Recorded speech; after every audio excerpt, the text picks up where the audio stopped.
I announced my pregnancy at my husband's birthday. My sister-in-law smiled and handed me a plate. I gave it to her husband instead. 5 minutes later, he collapsed in front of everyone. My sister-in-law tried to poison me at my pregnancy reveal. It backfired badly.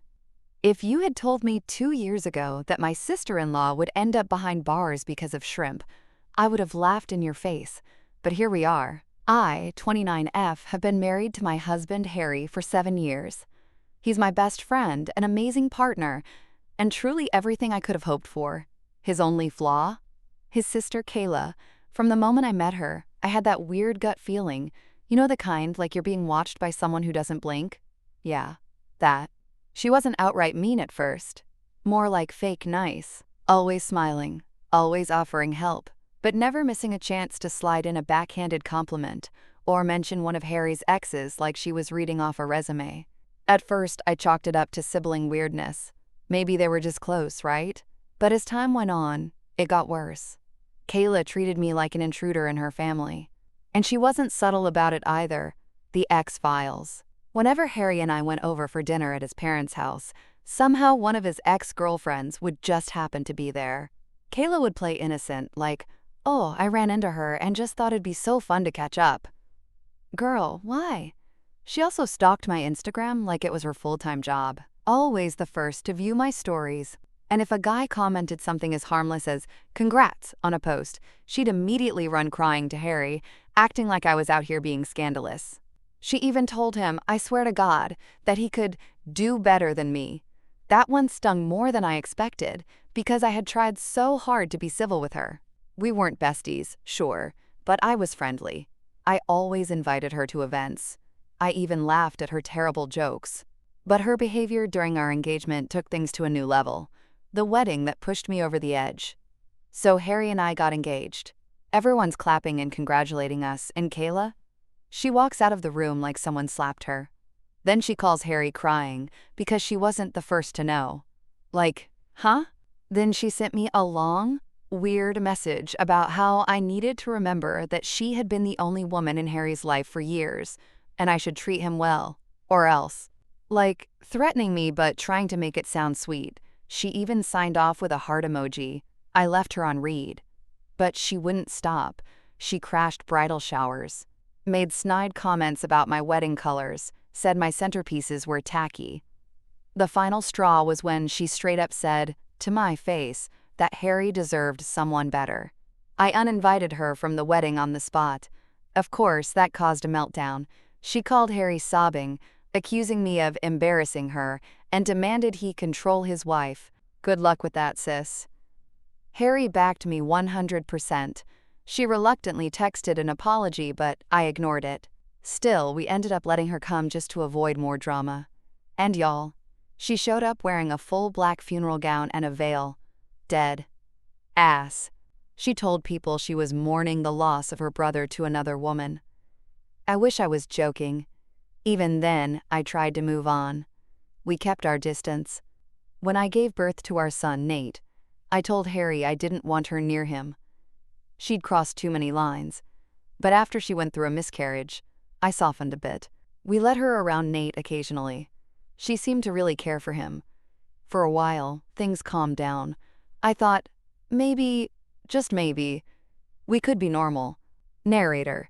They could not be normal. Her wedding, her rules. But not for me. When Kayla got engaged, she invited literally everyone except me. Harry was stunned, and when he asked why, she straight up said she was worried I'd ruin her wedding. When he pushed further, she confessed she wore black to our wedding on purpose, and now feared I'd do the same to her. Projection much? Harry lost it. He told her if she excluded me, we wouldn't be coming, and neither would his parents. When the family backed me, she switched to apology mode. I forgave her again. Because I'm either a saint or a sucker, I don't even know anymore. The wedding went fine. We danced, we smiled, and she even thanked me for being there.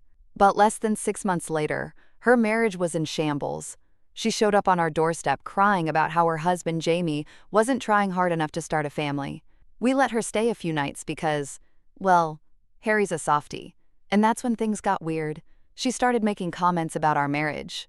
About how I was too into fitness and too secretive with my schedule. "Ma'am, I go to the gym at 6 a.m. I am not running a secret life." She'd eye my gym bag like it held nuclear codes. Even asked Harry if we had a prenup. Then, in front of the entire family, she joked that our son Nate didn't really look like Harry. Let me tell you, Harry saw red. I've never seen him go off like that. He told her she didn't deserve to be a mother, and she should keep her miserable projections to herself. She fled the room crying. We blocked her. Radio silence. And for once, life was peaceful. Until Harry's birthday party. The setup. We hadn't seen or heard from Kayla in a year when she just showed up. Big party, backyard barbecue, all our family and friends around. She showed up like nothing had happened, beaming, hugging Harry, telling him she missed her big brother. She looked me in the eye, smiled, and said she was sorry for the things she said, claimed she'd been in therapy, claimed she wanted to make amends. I didn't believe it, not for a second. But I smiled, because it was Harry's day, and I didn't want to cause a scene. Later, we made our big announcement. We were having a second baby. Everyone cheered, cried, hugged us. Except Kayla. Her face went blank, like she'd just been slapped. She turned away. I figured she needed a moment, and honestly, I was too happy to care. Then she came over and offered to fix me a plate. Kayla, offering food. To me, said she wanted to make things up to me. "Let me take care of you," she said. "You're eating for two now, right?" That was the moment I should have said no. But I didn't. I took the plate. I thanked her. Then I looked down and saw shrimp. I'm severely allergic to shellfish. Like EpiPen level allergic. And she knows this. Everyone knows this. At first, I figured it was a mistake. I wasn't even mad, just kind of stunned. I stood up, shook my head, and went to fix myself a new plate. That's when Jamie, her husband, came up to congratulate me. He saw the plate, said he loved shrimp, and offered to eat it instead. I let him. 5 minutes later, Jamie collapsed. So yeah, Jamie, Kayla's own husband, collapsed right in front of everyone at my husband's birthday party. 1 second he was casually chatting and nibbling shrimp. The next he was pale, gasping, then straight up face-planted onto the lawn. It was like something out of a movie. At first, everyone thought maybe it was heat stroke or a panic attack. People started yelling for water, someone grabbed ice packs, and Harry was already on the phone calling an ambulance. Then Kayla ran over. And I will never forget the look on her face when she saw the plate. She froze, like full-on deer in headlights. Her eyes flicked from the shrimp to Jamie's unconscious body to me. And then, like she was trying to rewrite reality in real time, she blurted out, "Did you give him your plate?" I nodded slowly, confused, still holding a napkin and staring at her. "You weren't supposed to. I mean, I didn't know he'd..." She trailed off and went dead quiet. And in that moment, everyone clocked that something was very, very wrong. Ambulance, sirens, chaos. The paramedics showed up in minutes, thank God. They worked on Jamie right there in front of everyone. Oxygen, fluids, stretcher. He was in and out of consciousness and could barely speak. Eventually, they loaded him into the ambulance and took off. Kayla insisted on riding with him, still doing that weird combination of sobbing and eye-darting panic. Backyard party? Completely ruined. People stood around shell-shocked, murmuring things like, "What just happened?" And, "Didn't she serve that plate too?" Yeah. Word travels fast. Harry and I sat on the porch swing, just stunned. MIL and FIL were visibly shaken. His mom actually started crying, like ugly crying, and muttered something like, "Not again. Please, not again." That's when I realized this wasn't just a dramatic coincidence. Something bigger was going on. The cameras don't lie. Now, here's something important. My in-laws are a bit paranoid. After some minor thefts in the neighborhood, they installed security cameras around the entire property. Backyard, front porch, even inside the kitchen. Everything gets recorded. And that birthday party? It was in full view of their backyard cams. Later that night, after we got Nate to bed and the chaos finally settled, Harry, his parents, and I sat down with a laptop and reviewed the footage. My stomach was in knots the whole time. There it was, crystal clear. Kayla walks up to the buffet table alone, looking around, grabs a plate. Then, this part made me physically ill. She pulls something out of her purse and sprinkles it over the shrimp. You can see her doing it. She quickly covers it with some sauce, glances around again, and then walks over to me, smiling ear to ear. I felt cold all over. She didn't just serve me shrimp knowing I was allergic. She tampered with the plate. On purpose. Mil gasped so loud it scared me. Phil just whispered, "Oh my God," over and over. And Harry?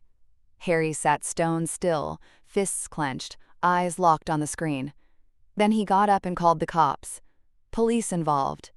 We turned over the footage the next day. Everyone was cooperative. No one sugarcoated it.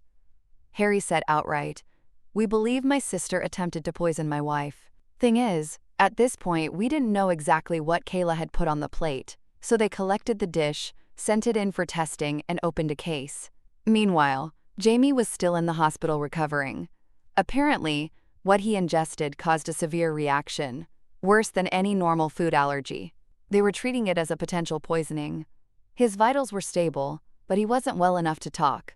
So yeah, the cops weren't taking this lightly. The confrontation. Here's the thing though. I still hadn't told Harry about one crucial detail. When Kayla handed me that plate, she made a weird comment. She said, "I just want to make up for how I treated you. You're eating for two now, right?" She looked weirdly pleased with herself. I thought it was guilt. Now? I think she was about to make herself feel better by pretending she was doing me some kind of favor while actively trying to harm me. So I sat down with Harry and his parents again that night and told them everything, the comment, her reaction, her face when she saw Jamie eat from the plate. Harry didn't speak for a solid 5 minutes, just stared at the floor. Then he said, "If Jamie hadn't taken that plate, it would have been you, and the baby." That broke me. I started crying. Ugly, gasping sobs I couldn't stop. Mil hugged me and said, "You're safe. That's what matters now, and we're going to deal with her, once and for all." Jamie wakes up. 3 days later, Jamie woke up. The first thing he asked for? His plate. He remembered feeling fine. And then, nothing.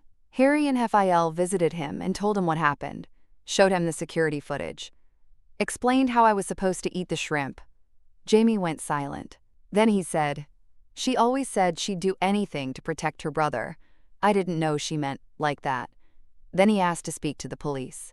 I wasn't there, but from what I've heard, Jamie gave a full statement. Confirmed that Kayla had packed a purse that day with some supplements, which he didn't think twice about at the time. Said she'd always been possessive, but he never thought she'd actually try to hurt someone, especially not him. The arrest.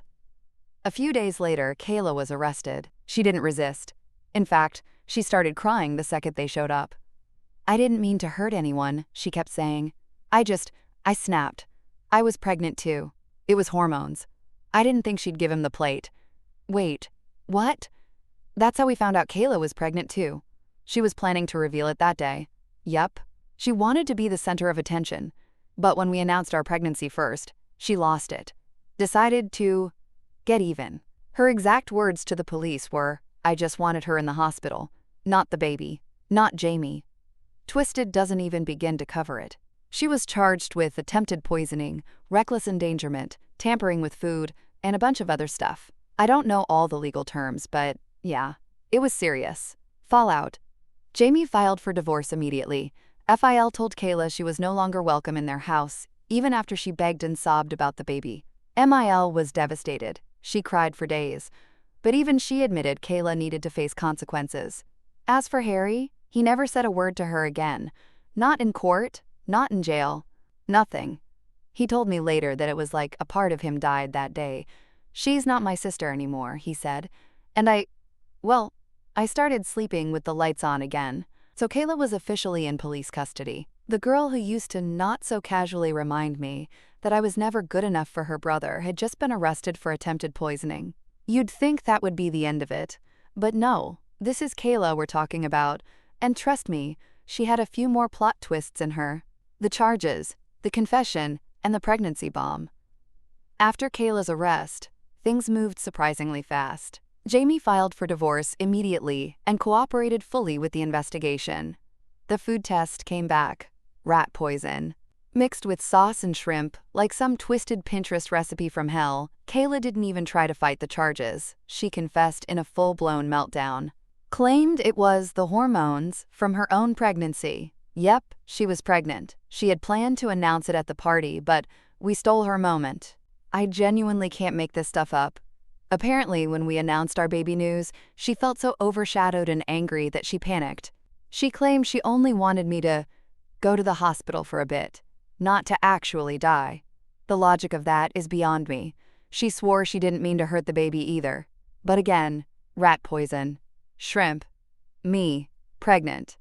It wasn't looking great. Kayla begged to be released because she was going to be a mother. That hit differently coming from someone who joked about whether my son looked like my husband. The judge didn't bite. Jamie's power move. Let me just say, Jamie became the quiet hero of this story. After everything he'd been through, hospitalization, betrayal, and public humiliation, he stood tall. He pressed charges. He testified. And during the trial, he dropped a bombshell. This wasn't the first time Kayla had tried to shake things up. According to him, she had been obsessed with correcting every mistake Harry had ever made, including our marriage. She apparently believed Harry had fallen under my spell, and that I was the reason he drifted from the family. Jamie admitted he used to brush it off as harmless delusion, until she confessed one night that she fantasized about being the only woman in Harry's life again. Yikes. The courtroom circus. When the trial came, the prosecution pulled everything: the footage, the dish, the confession, and even screenshots of creepy texts she'd sent me over the years. One of them literally read, "I was here first. Just remember that." I shivered when they read that aloud. The defense leaned hard on the pregnancy angle, claimed she was hormonal, unwell, and never had a history of violence. But the evidence was way too strong. Her "I didn't mean it" excuse fell flat when Jamie's medical report showed he could have died without treatment, and I was one allergic reaction away from a double tragedy. The court convicted her of reckless endangerment, attempted poisoning, tampering with food, assault via toxic substance. She was sentenced to several years in prison, with eligibility for parole only after serving half. Honestly, we were all stunned it even went that far. But grateful. MIL and FIL's heartbreak. Harry's parents were broken. There's no other word. Watching your daughter go to jail for trying to harm your pregnant daughter-in-law is not something you recover from overnight. MIL cried a lot, but she also apologized to me over and over. She admitted she had enabled Kayla for years. "We let her run the show," she said, "and now we're paying for it." FIL, normally calm, was coldly silent. I think his heart shattered the day he watched the security footage and realized his daughter was capable of something so dark. They've since gone low contact with her. They'll write letters occasionally, for the sake of the baby she had while incarcerated, but they haven't visited her. They said they're done being manipulated. Our healing era. Meanwhile, Harry and I welcomed our baby girl into the world. Safe, healthy, and absolutely perfect. Holding her in my arms felt like reclaiming something. Like saying, "You didn't win, Kayla. You didn't destroy our family. You didn't take my peace." We named her Hope. Because honestly, that's what she brought us. My son Nate doesn't know what happened yet. He's too young to understand that Auntie Kayla tried to poison Mommy at Daddy's party. But one day, when he's older, we'll tell him the truth, just in a way he can handle. I've been doing therapy regularly now, working through my PTSD and anxiety. I still get a bit paranoid about food people serve me at events. I carry EpiPens everywhere. But I'm healing. Harry has been my rock. He never blamed me, never let guilt take over. Even when I broke down one night sobbing about how Jamie could have died because of me, he held me and said, "The only person to blame is the one who made the plate." We still do date nights. Still laugh. Still love each other like we're the only people in the world. That part of our life didn't just survive the storm. It got stronger. Where things stand now. Kayla is serving her sentence. From what we hear, she's not doing great. But honestly, that's not my problem. Jamie finalized the divorce. He's dating someone new, slowly rebuilding his life. And yes, we still invite him to family events. He's more family than Kayla ever was. MIL and FIL are in therapy themselves, trying to understand how they raised someone who went so far off the rails. And me? I've learned the value of boundaries, of listening to my gut, and of cutting people off, even if they're family. I never thought shrimp would change my life, but here we are,